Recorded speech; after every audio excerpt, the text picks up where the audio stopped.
कल रात मशहूर उद्योगपति रतन टाटा का निधन हो गया। टाटा समूह के चेयरमैन एमिरेट्स रतन टाटा पिछले कुछ दिन से बीमार थे। रतन नवल टाटा ने मुंबई के ब्रीच कैंडी अस्पताल में अंतिम सांस ली। 86 वर्ष के थे। उन्हें तबीयत बिगड़ने पर बुधवार को आईसीयू में एडमिट करवाया गया था। उनकी हालत गंभीर बनी हुई थी। उनके निधन से देश भर में शोक की लहर है। उद्योग जगत से लेकर राजनीतिक जगत में लोग दुखी हैं और भरे मन से उन्हें श्रद्धांजलि दे रहे हैं। आज सुबह 10 बजे से शाम 4 बजे तक उनके पार्थिव शरीर को मुंबई के एनसीपीए यानी national centre for performing art में अंतिम दर्शन के लिए रखा जाएगा।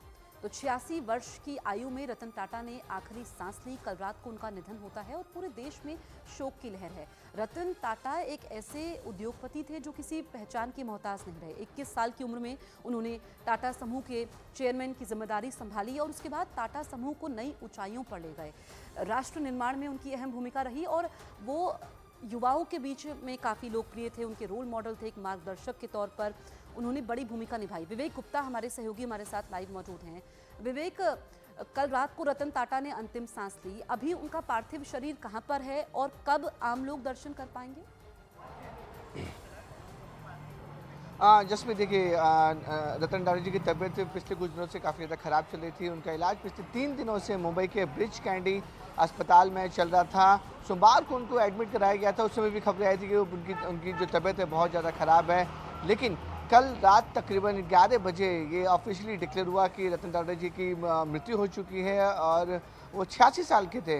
इस समय रात के 1:30 बजे और 2 बजे के आसपास उनके जो पार्थिव शरीर है वो कोलाबा में, जहाँ पर रतन टाटा का घर है, वहाँ पर उनको रखा गया है। इस पूरे इलाके को पुलिस ने कॉर्डन ऑफ कर दिया है क्योंकि जो समय सीमा बताई जा रही है टाटा सन्स की तरफ से, सुबह 9:30 बजे के आसपास उनका पार्थिव शरीर है जो कोलाबा से, जो उनका घर है यहाँ पर, वो यहाँ से निकलकर एनसीपीए जाएगा। एनसीपीए की यहाँ से जो दूरी है वो महज 3 से 4 किलोमीटर की है। तो बताया जा रहा है कि उनकी जो पार्थिव शरीर है उनको एनसीपीए में रखा जाएगा। 10 से शाम 4 बजे तक, इतनी देर तक जो भी लोग उनके दर्शन करना चाहते हैं, जो वीआईपीज़ हैं, जो इंडस्ट्रीज हैं और जो पॉलिटिशियन हैं और जो आम जनता है, जो टाटा ग्रुप में जो तमाम और सैकड़ों लोग काम करते थे, वो एनसीपीए में आकर रतन टाटा जी के पार्थिव शरीर का दर्शन कर सकते हैं। 4 बजे के बाद जो रिचुअल्स होती है वो वर्डली क्रेमेटोरियम में उनकी जो पार्थिव शरीर है उनको ले जाया जाएगा। और बताया जा रहा है कि सड़क के रास्ते से, एनसीपीए से वर्डली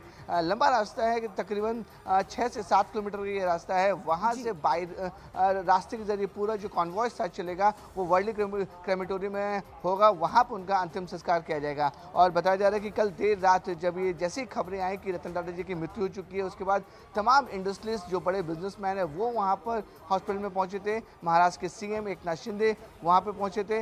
जो इस तरीके से जैसे जैसे आज सुबह होती जाएगी, उसके बाद जो तमाम हिंदुस्तान के बड़े इंडस्ट्रीज हैं, बड़े पॉलिटिशियन हैं, वो मुंबई में आकर रतन टाटा जी का जो पार्थिव शरीर है उनको श्रद्धांजलि दी जाएगी। अंतिम विदाई उनको दी जाएगी। अंतिम दर्शन लोग उनके कर पाएंगे। कल देश ने सबसे महान रतन को खो दिया। रतन टाटा अब हमारे बीच में नहीं है।